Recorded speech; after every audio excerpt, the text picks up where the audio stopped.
गलती कर दी जो हिम्मत दिखाई और तुम्हारी जान बचाई। जाओ मारो।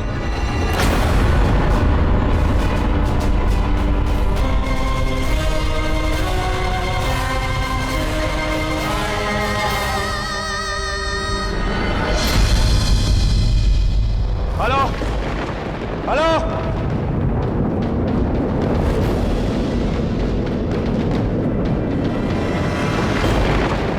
Hello hello.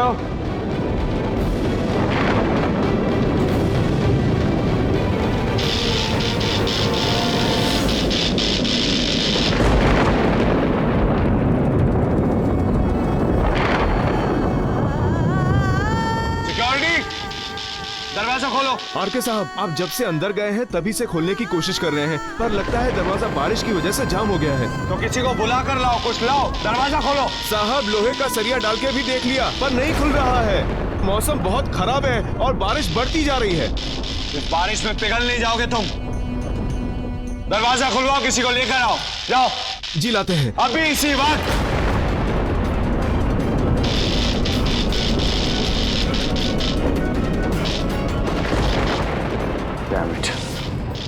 वाह बीवी, इतनी बड़ी मुंबई में तुम्हें सिर्फ यही जगह मिली मरने के लिए, और अब ये दरवाजा भी नहीं खोल रहा है।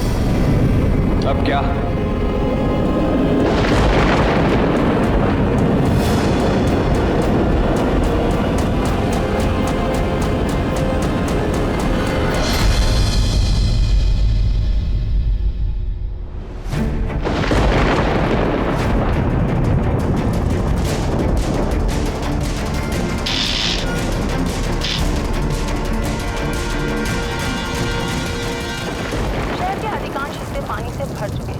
भारी वर्षा के कारण सड़क और रेल यातायात पूरी तरह से ठप हो चुका है और मौसम विभाग ने अगले 24 घंटों में बहुत भारी वर्षा होने की चेतावनी दी है। हे पप्पा, मधु जहाँ कहीं पे भी हो उसकी रक्षा करना।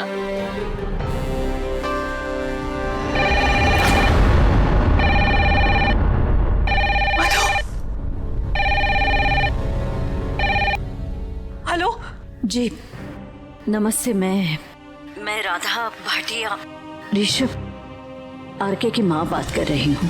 मधु कहाँ है? वो पहुँच गई ना? वो ठीक तो है ना? वही बताने के लिए मैंने फोन किया है। बिट्टू जी का फोन आया था, आरके को मधु मिल गई है और दोनों सही सलामत है। सब जगह पानी भर गया है ना, इसलिए उन्हें घर आने के लिए मुश्किल हो रही है, लेकिन चिंता की कोई बात नहीं है। हे भगवान, तेरा लाख लाख शुक्र। एक्चुअली आपसे मिलकर बात करना चाहती थी, लेकिन अब बात हो ही रही है तो मैं बताना चाहूंगी कि आपकी बेटी बहुत अच्छी इंसान है मिसेस जी पद्मिनी। माँ हूं फिर भी कहना चाहूंगी कि मधु के लिए रिश्ता सही नहीं है, पर ऋषभ के लिए रिश्ता सही है। मेरे ऋषभ के लिए ऐसा ही जीवन साथी मिलना बहुत जरूरी था। वैसे अच्छी औलाद होने का गर्व कुछ अलग ही होता है। जी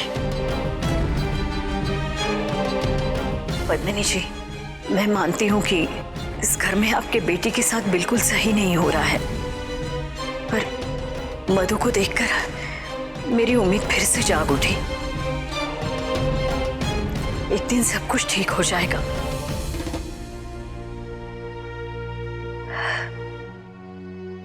उनके आते से ही खबर कर दूंगी। नमस्ते। नमस्ते।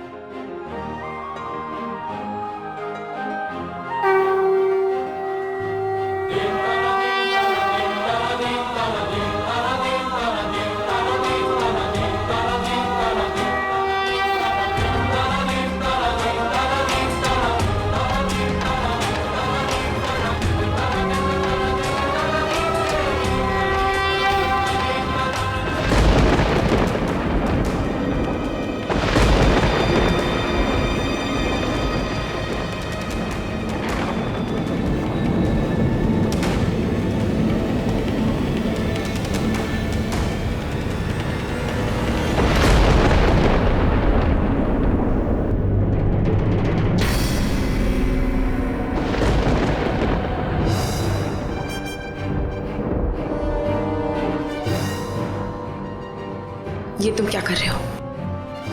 तुम्हारे कपड़े गीले हैं, निमोनिया हो जाएगा।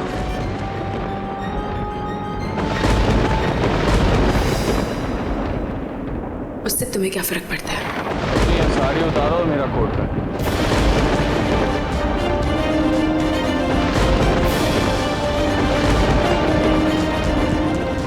कोट पहनो।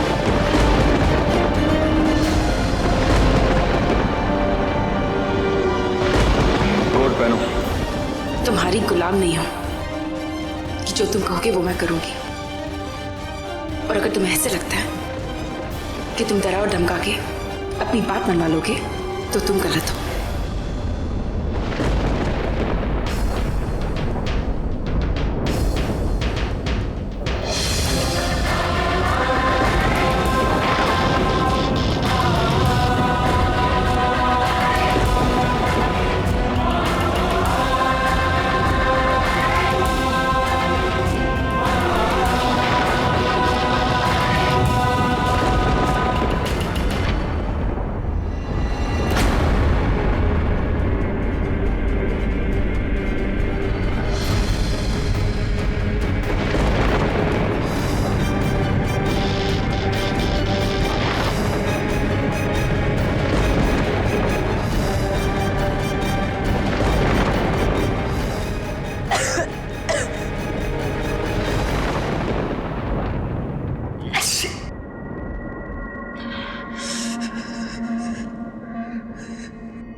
बढ़ रहा हूं।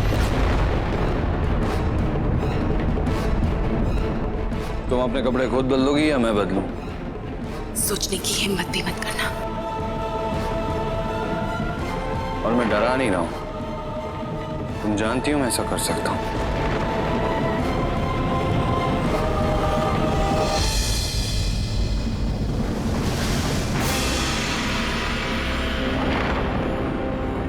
मिस्टर ऋषभ कुंद्रा, अब ये भी बता दो कि मैं चेंज कहां करूं।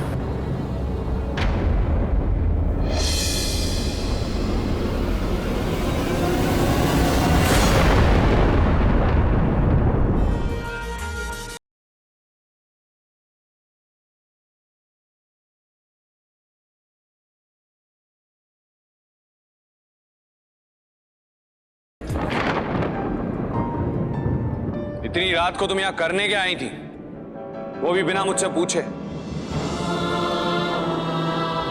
शादी के पहले क्यों नहीं बताया कि आधी रात को तुम्हें पागल बन के दौरे पड़ते?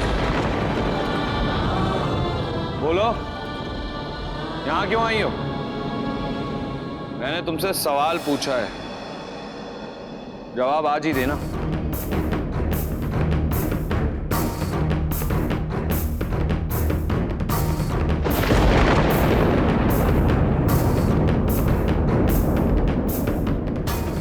मैंने कुछ पूछा तुमसे, अगर तुमने मेरे सवाल का जवाब नहीं दिया तो मैं वहां आ जाऊंगा। पहले तो मुझे ये बताओ, तुम यहाँ क्या कर रहे हो? अगर जरा से भी इंसानियत बची है तो जाकर उस लड़के से माफी मांगो।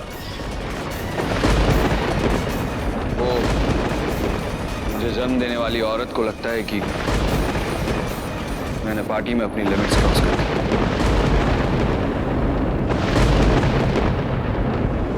जन्म देने वाली औरत को मां कहते हैं।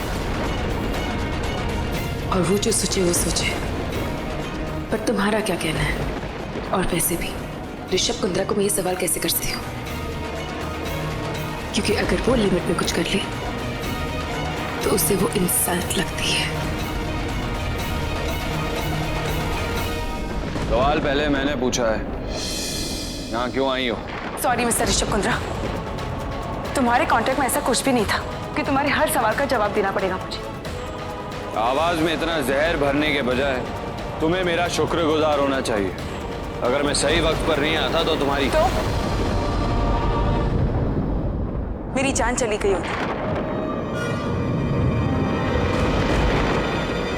तो तुम्हें तो खुशी मिलती, फिर क्यों बचाया मुझे? 40 लाख, मेरे खून पसीने से कमाए हुए 40 लाख मैंने तुम्हें मौत देने के लिए थोड़ी ही खर्चे।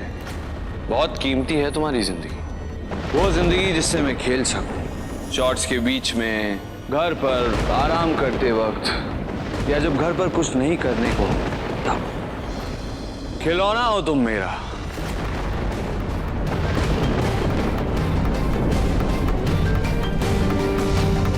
खिलौना हो तुम मेरा,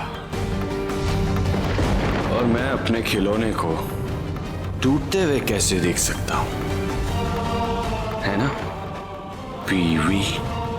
मजाक लगता है ना तुमको ये सब? मजाक का तो नहीं पता, हाँ, लेकिन मजा बहुत आता है।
लाओ अपना पैर दो। कोई जरूरत नहीं है।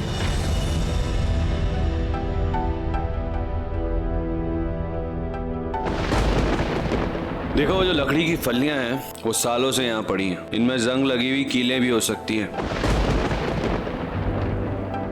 और हो सकता है ये घाव देने के लिए कीलों ने भी अपना फर्ज निभाया हो। इसे ठीक करना होगा वरना इन्फेक्शन बढ़ जाएगा। और वैसे भी इस खूबसूरत जगह में अगर हम ज्यादा देर रहे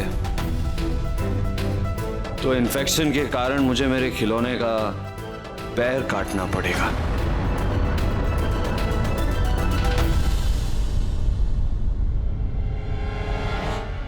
ये तुम क्या कर रहे हो? छोड़ो मेरा पैर।